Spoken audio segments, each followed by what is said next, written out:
나타나고 있습니다. 그렇지만 어떤 상황이든지 하나님을 찬양할 수 있고, 또한 어떤 상황이라도 하나님께 찬양해야 함을 시편은 우리에게 알려주는 것 같습니다. 제가 예전에 선교를 갔을 때 일인데요, 청년 시절에 교회에서 선교를 갔을 때 일입니다. 선교를 갔는데 그곳에서 24시간 꼬박 차로 달려서 어떤 지점에 도착을 해야 됐어요. 그 승합차 안에 누가 타고 있었냐면 저를 포함해서 선교사님들과 또 선교사님의 자녀들 합해서 한 10명 정도가 그 승합차에 타고 있었습니다. 그래서 정말 24시간 동안 차를 몰고 어떤 장소에 딱 도착을 했는데 거기서 한 연락을 받은 거예요. 어떤 집사님께서 우리를 위해서 아주 맛있고 특별한 비싼 저녁 식사를 준비하고 계시니까 좀 오시면 좋겠다, 그렇게 초청하는 연락을 받았습니다. 근데 또 그 거리가 차로 한 2-3시간 더 달려가야 하는 거리였어요. 그래서 몸은 피곤하지만 그래도 그 초청해 주시고 맛있는 음식을 기대하면서 이제 또 다시 가게 된 거예요. 근데 열심히 달려가고 있는데 한 1시간 좀 넘게 달려가고 있을 때 차가 고장이 난 거예요. 고속도로 같은 데서 차가 고장이 나서 차가 퍼져서 더 이상 갈 수 없는 상황이 되었습니다. 외국에서 일어난 일이라 그게 잘 대처할 수도 없죠. 그래서 어떻게 수소문해서 연락하고 다른 차가 오기를, 수리차가 오기를 기다리고 있었습니다. 기다리고 있는데 겨울이라서 춥지, 또 그리고 이제 차에서 오랜 시간 보냈기 때문에 몸은 피곤하고, 또 그리고 배고프고, 배는 정말 고프고, 그런 상황에서 저는 조금 짜증이 났어요. 이게 뭔가 이런 조금 이렇게 짜증이 올라왔는데, 그 차에 타고 계시던 다른 분들 보니까 전혀 그런 티를 내지 않는 거예요. 오히려 그 차 안에서 서로 이렇게 즐겁게 이야기를 나누고 또 찬송을 부르면서 그 시간을 한 2시간 정도를 기다린 것 같습니다. 수리차가 올 때까지. 그리고 결국 그 도착지까지 가지 못하고 레카에 끌려서 돌아오는 그런 상황을 맞이한 적이 있습니다. 그런 상황을 보면서 정말 선교사님들은 뭐가 달라도 다르구나, 그런 이제 경험이 있었습니다. 우리가 하나님을 찬양한다는 것은 우리의 상황과 형편에 따라서 하나님을 찬양하는 것이 아니라 하나님에 대한 신실하심과 믿음이 있기 때문에 우리가 언제든지 찬양을 할 수 있습니다. 오늘 본문 시편 34편의 말씀도 이 시적인 배경을 안다면 절대로 이 찬양이 나올 수 없는, 사실은 찬양할 수 없는 그런 상황인 거예요. 여러분 표제를 보시면 어떻게 나와 있습니까? 우리 온라인으로 말씀 들으시는 분들은 꼭 옆에 성경책을 두시고 같이 보시면서 말씀을 들으시면 좋을 것 같습니다. 시편 33편 표제에는 이렇게 적혔습니다.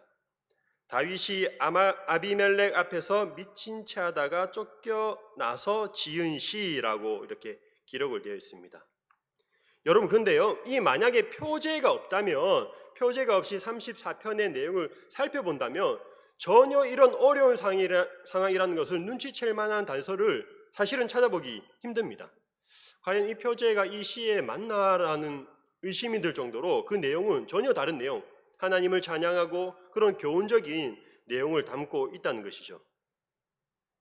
그럼 먼저 시편 34편의 지금 구조를 한번 살펴보도록 할 텐데요. 단락을 이렇게 구분해 보았습니다. 1절부터 3절까지는 공고한 자들이여 함께 찬양합시다. 4절부터 7절까지는 여호와를 경외하는 자의 구원, 8절부터 10절까지 여호와를 찾는 자의 행복과 만족, 11절부터 14절까지는 여호와를 경외하는 삶의 방식, 15절부터 22절까지 의인을 보호하시는 하나님과 악인의 처벌, 이렇게 구분을 한번 해봤는데요. 여러분, 이 시편 34편은 사실은 좀 독특한 구조로 이루어져 있습니다. 히브리어 알파벳의 순서대로 이 시가 진행되고 있습니다. 이러한 시를요, 답관체의 시라고 이렇게 부르는데요. 예를 들면 이런 거죠. 우리나라 첫째 단어인 가로 첫째 행을 이렇게 시작하는 거예요. 가는 말이 고와요, 오는 말이 곱다. 뭐 이런 식으로. 그 다음에 나로 시작하는 단어 다음에 행이 진행되고, 그 다음에 다로 시작하는 그 행이 진행되고, 가나다라 마바사 이런 식으로 이렇게 행이 진행되는 것과 마찬가지로 이 시편 34편의 시는 알파벳 첫 번째, 두 번째, 세 번째, 네 번째 순서에 따라서 배열을 하고 있습니다. 그래서 어떤 학자는 이게 알파벳 순서에 따라 시를 억지로 짜맞추었기 때문에 이 시에 어떤 명백한 사상의 흐름을 발견할 수 없다라고 말을 하기도 합니다. 우리 한번 시를 한번 띄워봐 주시겠습니까? 그림을 준비했는데요. 예, 그 다음 거 이게 히브리 알파벳인데요. 첫 번째가 알렙, 베트, 기멜, 달레, 해, 와우 뭐 이런 식으로 알파벳이 있는 거예요. 그래서 그 다음 보시면 사실은 좀 작아서 잘 보이지는 않을 텐데요. 한번 그 다음 화면 띄워보실래요? 예, 좀 작죠? 그래서 34편 1절, 2절 보면은 첫 번째 단어를 동그라미 쳐놨는데요. 그렇게 알파벳 순서대로 진행이 된다는 거예요. 여러분, 이것에 대해서 세레스코라는 학자가 좀 재밌는 해석을 했는데요.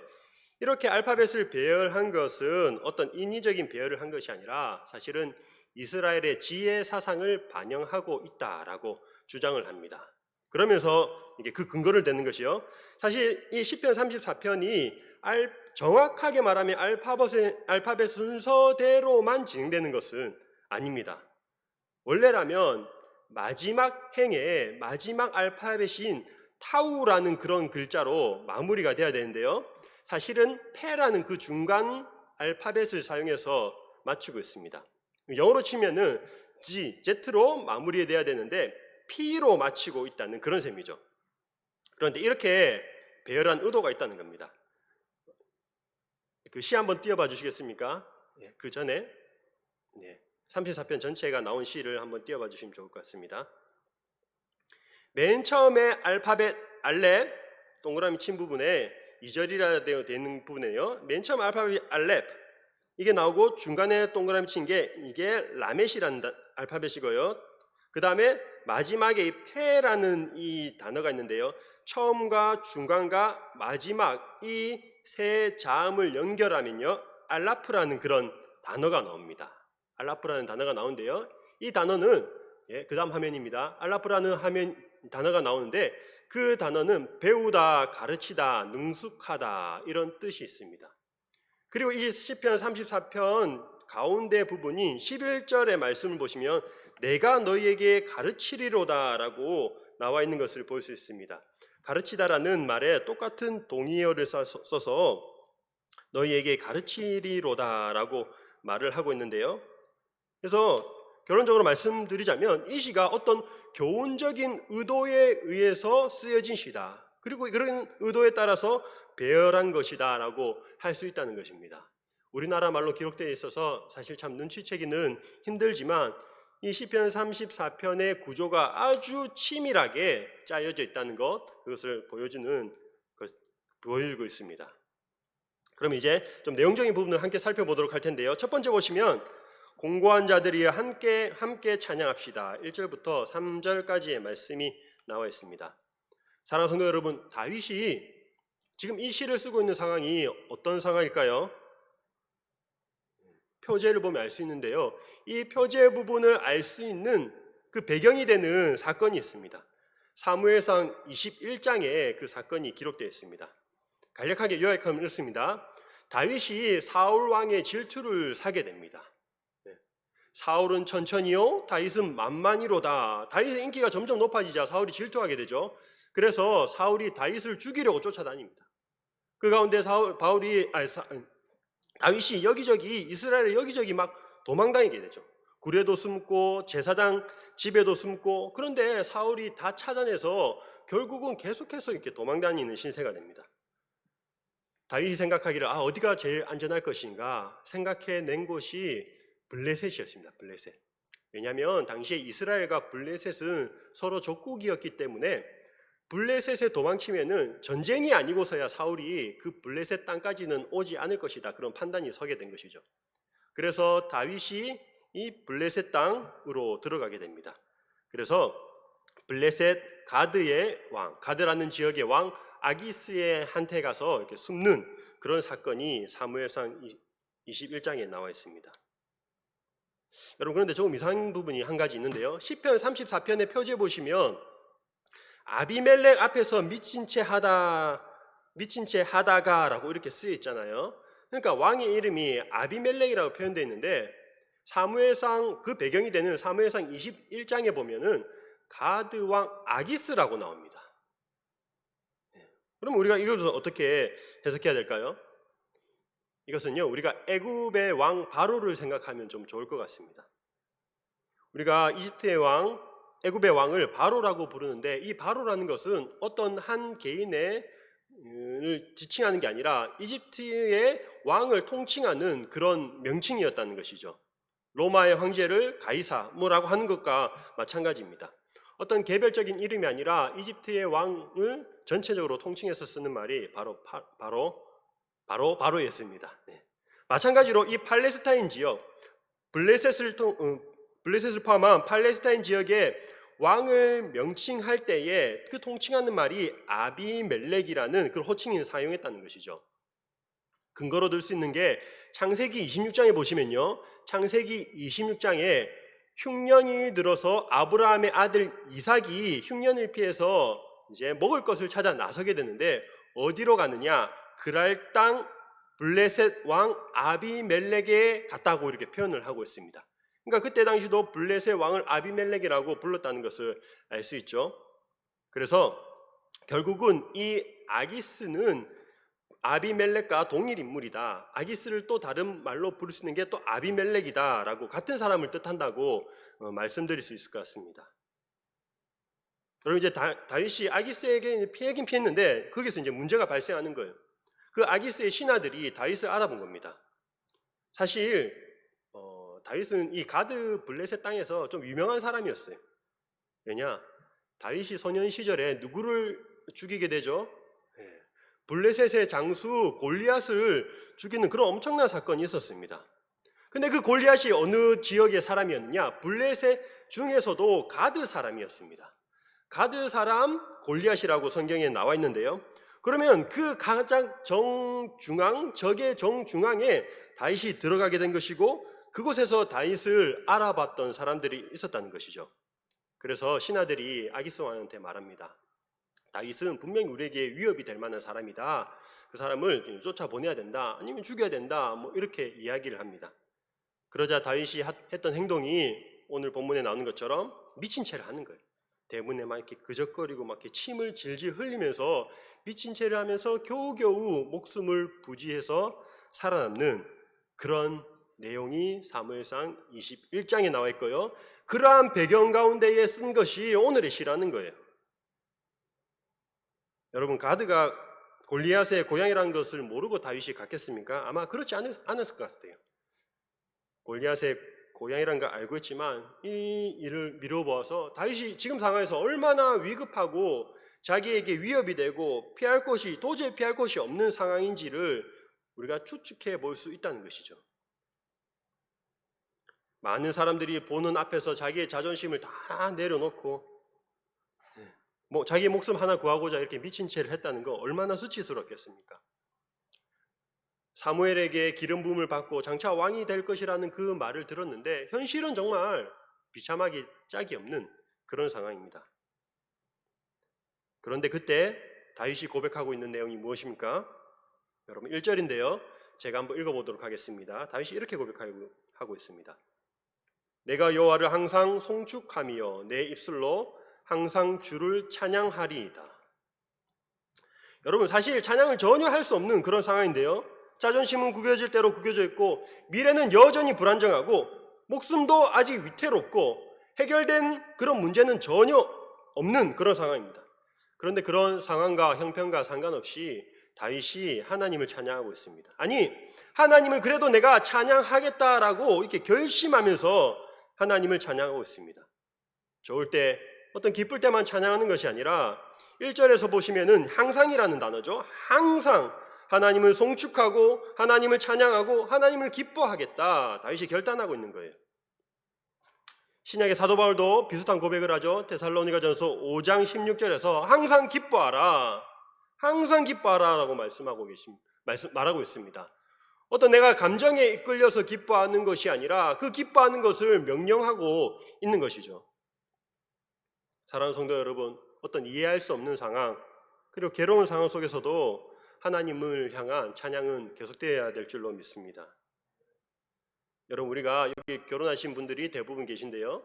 우리가 결혼할 때에 사랑해서 결혼하지만 사실은 이 사랑이라는 감정만으로 부부 생활을 이어갈 수는 없는 것 같습니다. 내가 사랑하겠다. 내가 이 사람을 그래도 끝까지 책임지겠다. 사랑하겠다라는 그런 의지적 결단이 있어야지 부부 생활을 이어나갈 수 있는 것처럼 하나님을 향한 감정이 풍부할 때 좋을 때, 그럴 때만 찬양해서는 안 된다는 것이죠. 우리의 감정은 언제나 흔들리고 변할 수 있기 때문에 흔들리지 않는, 변하지 않는 그 말씀의 근거에서 하나님의 하나님 되심을 찬양할 때 우리의 믿음을 지켜나갈 수 있다는 것입니다. 사랑하는 성도 여러분, 그러면 우리가 찬양할 때 어떤 것을, 무엇을 찬양해야 할까요? 그것이 2절에 나와 있는데요. 이렇게 말씀하고 있습니다. 내 영혼이 여호와를 자랑하리니 라고 말하고 있습니다. 여기서 우리가 찬양의 본질을 생각해 볼 수 있는데요. 찬양의 본질은 여호와를 자랑하는 것이죠. 하나님을 드러내고 하나님을 빛나게 하는 것, 그것이 우리 찬양의 본질임을 알 수 있습니다. 그래서 찬양의 중심은 언제나 하나님이 되어야 하고 하나님의 위대하심과 신실하심을 드러내는 것이 하나님에 대한 찬양이고 하나님께 영광 돌리는 일이라고 할 수 있습니다. 그런데 사실 우리가 찬양할 때 하나님을 찬양하기보다는 하나님을 믿고 있는 나 자신을 찬양할 때가 많이 있는 것 같습니다. 이런 거죠. 찬양이 나를 향해 있는 거예요. 내가 찬양을 통해서 조금 위로받으면 좋겠고, 내가 찬양을 통해서 나의 어떤 감정이 치유되면 좋겠고, 어떤 찬양을 통해서 내 감정이 조금 더 격양되면 좋겠는 그런 소망을 가지고 그런 가사들로 찬양할 때가 많이 있습니다. 하나님을 위한 찬양보다 결국은 이런 찬양은 나 자신을 위한, 나를 향하고 있는 찬양이라고 말씀드릴 수 있을 것 같습니다. 오늘 시편의 시인은 다윗은 1절부터 3절까지 이 세 구절에서 우리가 분명히 찬양해야 될 대상이 누구인지를 선명하게 그리고 반복해서 밝히고 있습니다. 1절에 보시면요, 여호와를 송축하며, 2절에서는 여호와를 자랑하리니, 3절에서는 여호와를 광대하시다 이렇게 말씀하고 있는데요. 이 여호와라는 이름을 세 구절, 매 구절마다 반복해서 부르는 것은 우리의 찬양의 대상이 오직 여호와 하나님, 우리의 찬양의 대상이 누구인지를 잊어버리지 않도록 하기 위함입니다.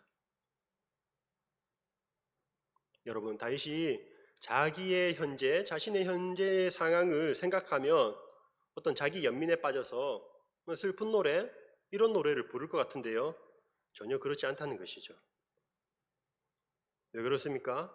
비록 다윗이 정말 비참하게 이 미친 척을 해서 미친 채 하면서 위기를 모면냈지만 그런 모든 구원의 과정, 자신의 목숨이 지금까지 부지될 수 있는 그런 모든 과정들이 자신의 순간적인 기치, 그러니까 내가 미친 척하면서 살겠구나, 그런 기치로만 이루어진 것이 아니라 그 가운데 하나님의 도우심이 있었음을 알고 있기 때문에 그것을 고백하는 것입니다. 여러분, 다윗이 미친 척했다고 살아날 수 있었겠습니까? 사실 하나님께서 그 가드왕 아기스의 마음을 움직여 주셨기 때문에 살아난 것이죠. 그것을 다윗은 고백하고 있습니다. 그리고 또 2절에 보시면요, 공고한 자들이 이를 듣고 기뻐하리로다 라고 나와 있는데요, 자신의 그러한 경험들, 그리고 자신이 그러한 상황에서 보였던, 하나님께 보였던, 찬양으로 보였던 그런 반응을 통해서 자신과 같이 공고하고 가난하고 비천에 처한 자들에게 본이 되고 또 위로가 되고 격려가 되기를 바라면서 이 시를 쓰고 있습니다. 사랑하는 성도 여러분, 믿음의 사람이 어려움을 당할 때에 관심을 가지고 주변에서 지켜보는 사람들이 있습니다. 믿지 않는 사람들이 우리를 주목하고 있고요, 또 우리가 어떤 어려움을 당할 때에 우리의 자녀들이 우리를 바라보고 있습니다.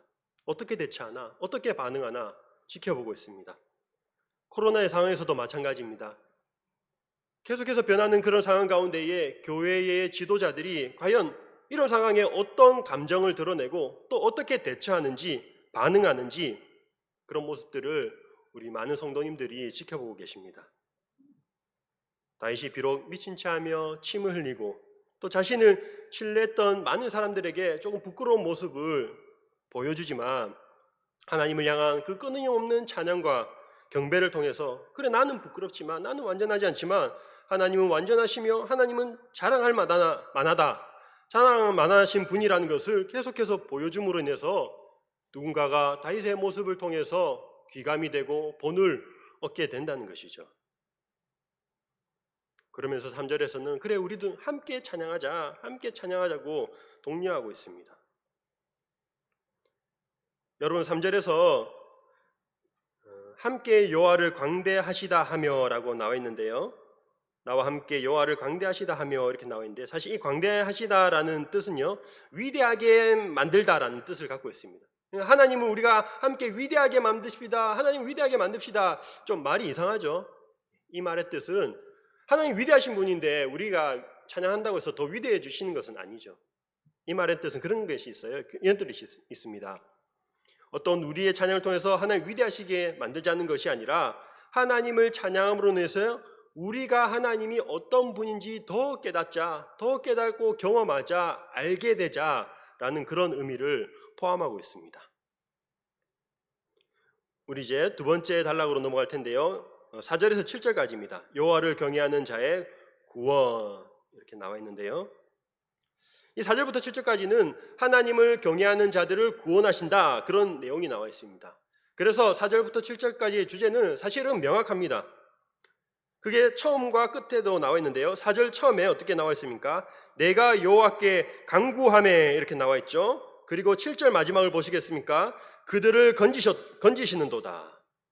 그러니까 처음과 끝만 이어봐도 이렇게 되는 거죠. 내가 여호와께 간구하매 건지시는도다. 이것이 4절과 7절의 주제입니다. 간구하면 건지신다는 것이죠. 다윗이 처한 상황은 4절에 나오는 것처럼 사실 두려움이 있는 그런 상황이었습니다. 두려움 상황이었습니다. 자신을 해치고자 하는 악인들에 대한 두려움이 있었습니다. 하지만 하나님께 간구하며 기도할 때에 하나님께서 그 모든 두려움으로부터 건져주셨다라고 말씀하고 있습니다. 5절을 보실까요? 5절을 보시면 그들이 주를 앙망하고 광채를 내었으니 라고 말하고 있습니다. 여러분 앙망하다라는 뜻이 그런 뜻이죠. 누군가를 향해서 뚫어지게 쳐다보다, 그 사람을 주시해서 쳐다보다 이런 의미가 있습니다. 그리고 광채를 낸다는 이 표현은요, 얼굴에서 이렇게 빛이 난다는 뜻인데 빛나는 얼굴은 얼굴에 기쁨이 있는 그것을 비유하는 표현입니다. 말하자면 이런 거죠. 여호와를 바라보는 자들에게는 그 사람에게는 기쁨이 있다 이런 의미가 있다는 것입니다. 여러분 이 구절을 읽으면서 좀 떠오르는 장면이 있었는데요. 혹시 그 강형욱이라는 사람 아시는가요? 좀 낯선 분들 많이 계실 텐데요. 이 사람이 별명이 있는데 개통령입니다. 개통령. 대통령이 아니고 개통령. 개들을 아주 잘 훈련시키는 사람, 개를 사랑하고 개를 아주 잘 훈련시키는 사람이라고 해서 개통령이라는 그런 별명을 갖고 있습니다. 이 사람이 TV 프로그램에 출연한 게 있는데요. 개는 훌륭하다라는 그런 프로그램이 있습니다. 여기에 보면 문제가 많은 개들이 나와요. 문제가 많은 개들이 나오고 이 강형욱 씨가 나와서 훈련을 통해서 개과천선시키는 거죠. 말 그대로. 개를 이렇게 바꾸는 그런 과정이 나옵니다. 거기에 어떤 개가 등장했는데요. 아주 문제가 많은 개가 등장했는데 그게 어떤 개냐면 주인과 산책을 하다가 어떤 개가 지나가면 그게 작은 개든지 큰 개든지 무조건 짖는 거예요. 짖고 달려 들어가서 물려고 하는 그런 좀 문제 있는 개가 나왔습니다. 그래서 강영욱 씨가 딱 보고 이 개를 이제 고치겠다고 마음먹은 거죠. 그래서 훈련을 진행하게 되는데요. 어떤 훈련을 하냐면 이 문제 있는 개가 주인과 함께 걸어갈 때에 다른 한쪽에서 도우미견을 이제 투입합니다. 도우미견. 이 도우미견은 어떤 개냐면 주인과 애착 관계가 아주 잘 이루어져 있는 개입니다. 그래서 문제 있는 개가 주인과 지나가고 반대쪽에서는 이제 도우미 개가 오는 거죠. 그럼 어떻겠습니까? 이 문제 많은 개가 또 이제 흥분해가지고 막 달려드는 거예요. 막 하면서 짖고 막 물려고 달려드는 거예요. 이 도우미 개가 어떻게 하느냐? 전혀 반응하지 않습니다. 도우미 개는 이렇게 주인의 발에 맞춰서 주인을 계속 쳐다보면서 걸어가고 있습니다. 주변에서 뭐라든지 그냥 쉽게 표현하면 이런 거죠. 너는 짖어라, 나는 간다. 이런 약간 느낌으로 무조건 이렇게 주인을 바라보면서 주인의 발 맞춰서 산책하는 그런 도우미견의 모습을 보았습니다. 사랑하는 성도 여러분, 우리도 마찬가지인 것 같아요. 두려움이 우리를 삼키려고 할 때가 있습니다. 우는 사자같이 막 우리를 두려움을 삼키려고 하고, 여러분 그때 우리가 두려움을 바라보면 어떻게 됩니까? 그 두려움에 함몰되는 것이죠. 그리고 두려움이 더 큰 두려움을 낳고, 또 그리고 아직 일어나지 않은 일임에도 불구하고 어떤 일에 대해서 일어나지 않은 일에도 두려움을 갖는, 두려움에 함몰되는 그런 일이 일어납니다. 여러분, 하지만 두려울 때 그 두려움을 바라보는 것이 아니라 하나님을 바라보고 그 여호와를 응시하면, 주님을 앙망하고 주님을 바라보면 그 가운데 우리의 기쁨이 있다는 것이죠. 소망이 있다는 것입니다. 그래서 결국 7절에 나오는 것처럼 여호와를 바라보고 여호와를 앙망하고 여호와를 경외하는 자들에게 주께서는 둘러서 진치시고 보호하시고 결국 그들을 건지신다는 그런 믿음과 확신을 얻을 수 있습니다. 여러분, 세 번째 단락 한번 볼까요? 세 번째, 여호와를 찾는 자의 행복과 만족, 8절부터 10절까지의 말씀인데요. 여러분, 다윗은 하나님을 잘 알았던 사람이었습니다. 우리가 시편의 여러 내용들을 봐도 율법을 항상 사랑했고 하나님의 말씀을 잘 알고, 또 그리고 지식적으로만 안 것이 아니라 하나님을 경험적으로도 알았던 그런 인물이 다윗이었습니다. 여러 인생의 굴곡, 많은 어려움과 위기 가운데서 정말로 살아있는 하나님을 체험적으로 체험했던 사람인 거죠. 기도하면, 간구하면 하나님께서 들으시고 응답하시고 건지신다는 거, 그냥 그것을 지식적으로 알고 있는 것이 아니라 체험적으로 경험했기 때문에 과거의 체험이 현재의 믿음을 더 굳건하게 붙들고 다윗이 앞으로도 나아갈 수 있도록 했다는 것입니다. 그렇기 때문에 이렇게 하나님을 찬양하며 노래할 수 있는 것이죠. 그래서 8절에는 이렇게 말씀하고 있습니다. 8절을 제가 한번 읽어보도록 하겠습니다. 너희는 여호와의 선하심을 맛보아 알지어다. 그에게 피하는 자는 복이 있도다. 이렇게 말하고 있습니다. 참 재미있게도 어떤 맛을 보는 것과 비유를 하고 있죠. 여러분, 저는 좀 이렇게 상큼하고 새콤한 그런 음식을 좋아해요. 그래서 음식점에 가면 가끔 레몬이 이렇게 슬라이드로 썰어서 얇게 나오는 거 있죠. 예, 저렇게 나오면은 뭐 하라고 주는 걸까요?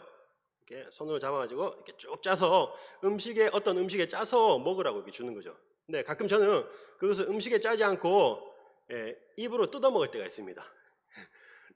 레몬의 그 새콤한 맛을 한 입 쫙 씹으면요, 머리가 맑아지면서 입안에 침이 쫙 고이는 것을 경험하게 됩니다. 그 맛이 참 좋은 것 같아요. 여러분, 혹시 제 말을 들으면서 입안에 좀 침이 고이시나요? 침이 고이는 분은 그 맛을 아는 사람인 거죠. 레몬이 무엇인지도 모르고 레몬을 한 번도 맛보지 못한 사람은 제가 아무리 설명한다 할지라도 절대 어떤 반응이 나타나지 않습니다. 마찬가지입니다. 다윗은 여호와의 선하심을 맛보아 알지어다. 그 하나님의 선하심을 맛보아 안다면 정말 그 깊이 하나님을 사랑할 수밖에 없고 하나님을 신뢰할 수밖에 없는 그 체험을 함께 누리기를 독려하고 있는 것이죠. 여러분, 오해하지 말아야 될 것은 신앙생활에 있어서 사실 체험이 전부는 아니죠. 전부는 아닙니다. 체험 자체가 우리에게 믿음을 가져다 주진 않습니다. 신앙생활에는 지식이 있어야 되고 감정이라고 불리는 그러한 체험도 있어야 되고 의지적인 결단도 있어야 됩니다. 이 세 가지가 골고루 균형을 이룰 때에 바른 신앙생활이라고 할 수 있습니다. 하지만 이 체험은요, 우리의 믿음을 더욱더 확고히 하고 굳건하게 해주는 그런 역할을 하는 것 같아요. 이전에 하나님을 향한 체험은 지금의 내가 하나님을 의지하도록 하는 그런 힘을 줍니다. 그리고 체험은 또한 우리의 가슴을 뜨겁게 해주죠. 뜨겁게 하나님을 섬길 수 있도록 해줍니다. 다윗이 경험했던 체험을 8절과 10절에서 8절부터 10절까지 어떤 체험을 했는지 말하고 있는데요. 구체적이지 않지만 8절에서 다윗은 복을 얻었다라고 말씀하고 있고요. 9절과 10절에서는 하나님으로 말미암아 부족함이 없는 상태를 자신이 체험하게 됩니다. 그리고 이러한 체험을 하기 위해서 우리에게 요구되는 일이 있는데 그것은 8절에 나오는 것처럼 여호와께 피하고 9절에 나오는 것처럼 여호와를 경외하고 10절에 나오는 것처럼 여호와를 찾는 것. 그 하나님을 경험하기 위해서는 그냥 가만히 있는 것이 아니라 하나님께 피하고 여호와를 경외하고 하나님 끝까지 찾는 것, 그런 일을 요구하고 있습니다. 여러분, 특별히 10절을 한번 보시기 바랍니다. 10절에 또 이렇게 비유하고 있는데요. 젊은 사자는 궁핍하여 줄일지라도 이렇게 말하고 있습니다. 예나 지금이나 사자는 어떤 강한 동물, 짐승의 왕 이런 것을 상징하고 있습니다. 그리고 어떤 위협적이고 파괴적인 존재. 이 다윗은 자신을 괴롭히는 그 악인들을 지금 사자로 표현하고 있는 것 같아요. 사자 중에서도 젊은 사자, 아주 혈기왕성하고 가장 빠르고 힘이 센 이 젊은 사자라고 이야기하고 있습니다. 여러분, 짐승 중에서 가장 센 게 사자인데 사자 중에서도 가장 젊은 사자라면 사실은 뭐 먹을 거 걱정할 필요가 거의 없겠죠. 왜냐? 자기가 마음만 먹는다면은 자기 스스로 자기 힘으로 언제든지 먹을 것을 구할 수가 있기 때문입니다. 그런 자신만만한 자급할 수 있는 어떤 그런 사람을 표현하고 있습니다. 하지만 젊은 사자와 대조해서 여호와를 찾는 자는 어떤 자들입니까? 스스로 할 수 없는 자들입니다. 공고하고 부족한 사람. 그래서 그 부족하기 때문에 하나님을 찾는 사람. 그 사람, 하나님을 의지하는 사람이 여호와를 찾는 자라고 할 수 있습니다. 그런데 젊은 사자는, 그렇게 힘이 좋은 젊은 사자는 줄일지라도 여호와를 찾는 자는 모든 좋은 것에 부족함이 없으리로다, 이렇게 말씀하고 있습니다. 여러분, 우리와 같이, 저와 같이 부족한 사람이 부족함을 채우는 유일한 방법은 부족하지 않으신 하나님을 의지하는 방법인 줄로 믿습니다. 그 방법밖에 없는 것 같아요. 사랑하는 성도 여러분, 이 부족함이라는 단어는요, 부족함이라는 것은 이 절대적인 것과 상대적이 있는 것 같아요. 절대적인 부족함이라는 건 정말 먹을 것이 하나도 없어서 곧 죽을 것 같은 경우, 그런 것이 절대적인 부족함에 처한 상황이라고 말할 수 있습니다. 반면에 상대적인 부족함은 어떤 겁니까? 이런 거죠. 먹을 것이 있어요. 집에 왔는데 김치와 밥이 있는 거예요. 그런데 표현은 어떻게 합니까? 진짜 오늘 먹을 거 없네. 먹을 게 없는 게 아니라 자기의 성에 차지 않는 것이죠. 상대적으로 느끼는 부족함입니다. 그리고 우리 가운데 대부분은 이런 절대적인 부족함보다는 상대적인 부족함을 경험하고 있습니다. 옷을 좋아하는 분들 계신가요? 옷을 좋아하는 사람들은 옷이 많겠죠. 옷이 좋아하고 옷이 많은 사람에게 가서 물어보면 항상 옷이 없대요. 옷이 가득한데도 입을 옷이 없다고 말합니다. 돈이 많은 사람에게 물어보면 항상 돈이 없다고 말을 합니다. 이런 것이 상대적인 부족함이라고 할 수 있다는 것이죠. 사도 바울은 자기의 부족함이 없는 자신의 상태를 다른 말로 표현하는데 그것을 자족이라고 표현합니다. 스스로 만족하는 상태. 빈궁에 처하고 고통을 당하지만 자신은 자족하는 법을 배웠기 때문에 부족함이 없다라고 말하고 있습니다. 사랑하는 성도 여러분, 하나님은 정말로 우리의 필요, 절대적인 부족으로부터도 해결해 주시는 분이십니다. 실질적인 필요를 채워주시는 분이시죠. 그래서 날아다니는 새가 곳간에 창고에 들이지 않아도 먹이시는 분이시고 입을 옷이 없는 그 백합화도 아름답게 입히시는 분이 우리 하나님이십니다.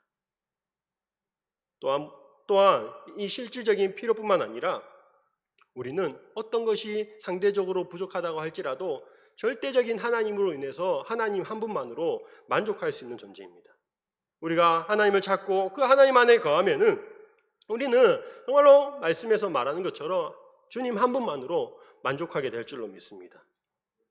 다윗이 내게 부족함이 없으리로다 라고 말하는 것은요, 자기가 왕이 되었고 모든 것을 먹을 수 있고 모든 것을 갖추었기 때문에 부족함이 없으리로다 말한 것이 아니라 미친 채 하다가 쫓겨나는 그런 상황 가운데서도 하나님은 여전히 살아 계시기 때문에 내게 부족함이 없으리로다 라고 고백을 하고 있습니다. 여러분, 네 번째 단락으로 넘어가겠습니다. 네 번째, 여호와를 경외하는 삶의 방식. 이제 11절부터 14절까지는 어떻게 그러면 우리가 여호와를 경외하는가, 그 부분에 대해서 조금 구체적으로 이야기를 하고 있는데요. 11절에 보시면 이렇게 나와 있죠. 너희 자녀들아 와서 내 말을 들으라 말씀하고 있습니다. 여기서 자녀들아 와서 내 말을 들으라라고 말한다고 해서 그냥 문자적으로 우리의 아들들, 딸들 뭐 그런 의미는 아닙니다. 자녀들은 아들들이라는 의미가 있는데 여기서 뜻하는 것은 우리 유인물을 보실까요? 여기 보시면 자녀들은 어리고 경험이 부족한 의존적인 사람, 배우는 사람, 학생들을 가리키고 있다는 것을 알 수 있습니다. 학생들을 표현하는 그런 관용적인 그런 표현입니다. 그래서 이런 사람들에게, 이 자녀들에게, 학생들에게 가르치는 이 일이 중요하다고 말하고 있는 것이죠. 이 시에서 시인은 다윗은 여호와를 찬양하는 것과 함께 또 중요한 주제 가운데 하나인 그러면 하나님을 어떻게 경외해야 하는지 그것을 가르치고 있습니다. 시편 34편에서 여호와를 경외하는 일 그 두 가지로 이렇게 설명을 하고 있는데요. 첫 번째는 이게 말에 관한 것, 입술에 관한 것을 말하고 있습니다. 시인이 1절에서 여러분 34편 1절에서 시인이 다윗이 말하기를 내 입술로 하나님을 찬양하리이다 라고 말하고 있죠. 1절에서 내 입술로 하나님을 찬양하리이다 이렇게 말하고 있는데요. 그리고 이 13절에는 입술을 거짓말해서 금할지어다 라고 말하고 있습니다. 사람이요 한 입이 두 입이 아니라 한 입이기 때문에 이 한 입에서 찬송과 거짓이 같이 나와서는 안 된다는 것이죠. 이런 사실 잘 드러내고 있는 본문이 야고보서 3장 9절과 10절 말씀인데요. 제가 한번 읽어보도록 하겠습니다.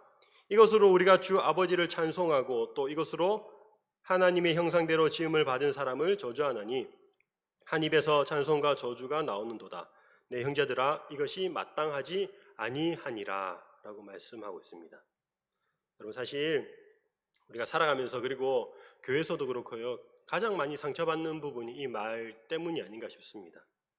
의도하든 의도하지 않았든 상대방의 말 때문에 마음 아파하고 또 그것이 우리가 몸의 상처보다 마음의 상처가 오래 더 깊이 남아있는 경우가 많이 있다는 것이죠. 어떤 잘못된 말, 또 어떤 때는 경우에 맞지 않는 말, 그런 말을 함으로써 우리는 상처를 주고 상처를 받고 살아가고 있습니다. 자신의 실수를 감추기 위해서 거짓말을 하기도 하고 또 나 자신을 더 돋보이게 하기 위해서 거짓말을 하기도 합니다. 그래서 지난번에 제가 새벽기도 시간에도 한번 말씀드린 것 같은데요. 우리는요 말 잘하는 사람이 되기보다 잘 말하는 사람, 그런 사람이 되어야겠습니다. 여러분 그런데 하나님을 경외하는 것과 이렇게 악한 말을 하지 않는 것, 이것이 무슨 상관이 있을까요? 여기에는 하나님에 대해서 직접적으로 악한 말을 하지 않는 것, 그것을 포함할 뿐만 아니라 우리 사람과의 관계에서도 서로 말을 조심하는 것, 악한 말을 하지 않는 것을 포함하고 있습니다. 그러니까 하나님을 경외하는 것이 인간 사이에 서로 말을 조심하는 것을 포함하고 있다는 것이죠. 여러분 하나님을 사랑하는 사람은요 이웃을 사랑하는 사람이고요, 마찬가지로 하나님을 경외하는 사람, 하나님에 대해서 어떤 존경과 또 어떤 거룩함과 무서움과 그런 것을 하나님을 경외하는 사람은 다른 사람에 대해서도 함부로 대하지 않는다는 것이죠. 이것은 우리가 하나님의 형상대로 지음을 받았기 때문입니다. 사람에 대한 멸시와 조롱이 하나님 자신에 대한 것으로 하나님은 받아들인다는 것이고, 또 하나님에 대해서 악을 행하는 것을, 또 하나님이 누군가에게 악을 행하는 것은 하나님에 대해서 악을 행하는 것으로 간주하신다는 겁니다. 마치 고대에 어떤 왕의 신상이 있는데 그 왕의 신상을 훼손하는 것을 그 왕에 대한 모독처럼 여기는 것과 마찬가지로 하나님의 형상대로 지음받은 우리 인간이 서로 악을 행하는 것은 곧 하나님에 대한 악을 행하는 것으로 여기고 있다는 것입니다. 이제 14절에서는 말을 바로 하는 것에서 더 나아가서 선행을 하자 이렇게 요구하고 있습니다. 14절에는 이렇게 말씀하고 있네요. 악을 버리고 선을 행하며 화평을 찾아 따를지어다. 아무리 말을 잘한다 하더라도 선을 행함이 없다면 아무 소용이 없습니다. 선을 행하자, 실질적으로 우리가 행동하자라고 말하고 있는데요. 여러분 여기서 선을 조금 구체적으로 생각해 보면 선을 한 3가지 정도로 구분할 수 있을 것 같아요. 첫 번째는요, 삶에 도움이 될 만한 모든 것입니다. 여러분 유인물 4번에 보시면은 4번에 2번, 4번에 3번이네요. 삶에 도움이 될 만한 모든 것. 이것은요, 우리의 진짜 상황에 따라 상황에 필요가 될 만한 그런 것이 된다는 것이죠. 배고픈 사람에게는 그게 먹을 것이 될 수 있을 것이고, 어떤 도움이 필요한 사람에게는 그 도움을 주는 것, 그것을 의미합니다. 이 두 번째 의미로는 어떤 상황에 유익이 되거나 적절한 것, 이것인데요. 여러분, 아무리 도움이 될 만한 것을 준다고 할지라도 그것이 상황에 맞으면 오히려 해가 될 때가 있습니다. 예를 들면 따뜻한 핫팩을, 아주 뜨거운 핫팩을 가지고 있는데 요즘 같은 날씨에 핫팩 주면 정말 좋아하겠죠. 유익하겠죠. 그런데 사막 낮 한가운데 있는 그 사람에게 핫팩을 주면 어떻게 되겠습니까? 그것은 도움이 아니라 해를 끼치게 되는 일이 되는 것이죠. 우리가 하는 그 선도 적절한 때가 있음을 말하고 있습니다. 그래서 잠언에서는 이를 아주 재밌게 표현한 구절이 있는데요. 잠언 27장 14절에 이런 표현이 있습니다. 이른 아침에 큰 소리로 자기 이웃을 축복하면 도리어 저주같이 여기게 되리라. 여러분, 축복하는 마음 언제나 좋을 것 같은데요. 그 새벽에 고온이 자고 있을 때에 축복합니다, 축복합니다 라고 크게 외치면은 그것이 오히려 듣는 사람에게는 저주같이 느껴진다는 거죠. 아, 시끄러워 죽겠는데 누가 자꾸 이렇게 떠들게 하는 거야. 네. 여러분, 선을 행한다는 것, 그것은 상황에 맞게 적절하게 행한다는 그런 의미도 포함하고 있습니다. 그리고 세 번째로, 선은 그 자체로 하나님을 묘사하기도 합니다. God is good 이런 말을 많이 하기도 하죠. 하나님이 선하신 분이고 우리가 악을 버리고 선을 행한다는 것은 하나님을 추구하고 하나님을 의지하고 하나님을 따른다는 그런 의미가 있습니다. 여러분, 다윗은 이렇게 악한 말을 금하고 선을 행하는 것이 곧 여호와를 경외하는 것이고 그렇게 살아갈 때 화평을 이룰 수 있다라고 말하고 있습니다. 마지막 다섯 번째 단락인데요. 5번, 의인을 보호하시는 하나님과 악인의 처벌, 15절부터 22절까지의 말씀입니다. 여러분, 하나님께서는 의인을 바라보시고 지켜보시고 보호하시고 그들을 보호하신다라고 말씀하고 있습니다. 반면에 악인은 하나님이 심판하실 것이다 라고 말씀하고 있습니다. 여러분, 16절에서 여호와의 얼굴은 악을 행하는 자를 향하사라고 말씀하고 있죠. 사실 성경에서 여호와의 얼굴을 향하사 이런 표현은 축복의 표현이 많습니다. 여호와의 얼굴을 비춰준다는 것은 축복을 의미하는 경우가 많은데 여기에서는 악인을 향해 얼굴을 향하는 것은 심판하시려는 그런 하나님의 결단을 나타내는 표현입니다. 악인이 악을 행하면서 떳떳하게 살아가는 것 같지만 하나님의 심판이 임하시면 그런 악인들은 자취도 없이 기억도 없이 사라지게 될 것을 말씀하고 있습니다. 여러분, 오늘 시편 34편에서 반복적으로 나오고 있는 표현이 있다면 그것은 간구하고 부르짖을 때에 하나님께서 들으시고 또한 건지신다는 것, 그것이 계속해서 드러나고 있습니다. 사랑하는 성도 여러분, 하나님은 의인의 간구를 들으십니다. 그리고 반드시 구원하시는 분이심을 믿으시기 바랍니다. 17절에서 의인이 어떤 세련된 말로 하나님께 그렇게 기도한다고 말하지 않습니다. 하나님 향해서 부르짖는다. 세련되지 않아도 정확하지 않아도 괴로움 속에서 하나님을 향해 부르짖을 때에 그 부르짖는 소리 하나님께서 들으시고 건져내신다라고 말씀하고 있는 거죠. 사랑하는 성도 여러분, 사실 우리는 이런 소망이 있습니다. 부르짖는 상황이 오지 않으면 얼마나 좋을까? 부르짖을 땐 부르짖더라도 우리는 좀 부르짖는 그런 상황이 없으면 좋겠다. 한마디로 말하면 좀 어려움이 없으면 좋겠다. 이런 생각을 많이 합니다. 그런데 하나님께서는 의인이 고난을 당하지 않는다. 그렇게 말씀하지는 않으시는 것 같아요. 오히려 그 반대입니다. 그 반대로 19절을 보시면 이런 표현이 있죠. 19절에서 이렇게 말하고 있습니다. 의인은 고난이 많으나, 그러면 나 의인이 되지 말까? 약간 이런 고민되기도 하죠. 의인은 고난이 많으나 라고 말씀하고 있습니다. 의인은 고난을 경험하지 않는 자가 아닙니다. 고난으로 인해서 마음이 완전히 깨어지고 상하고 이런 것을 경험합니다.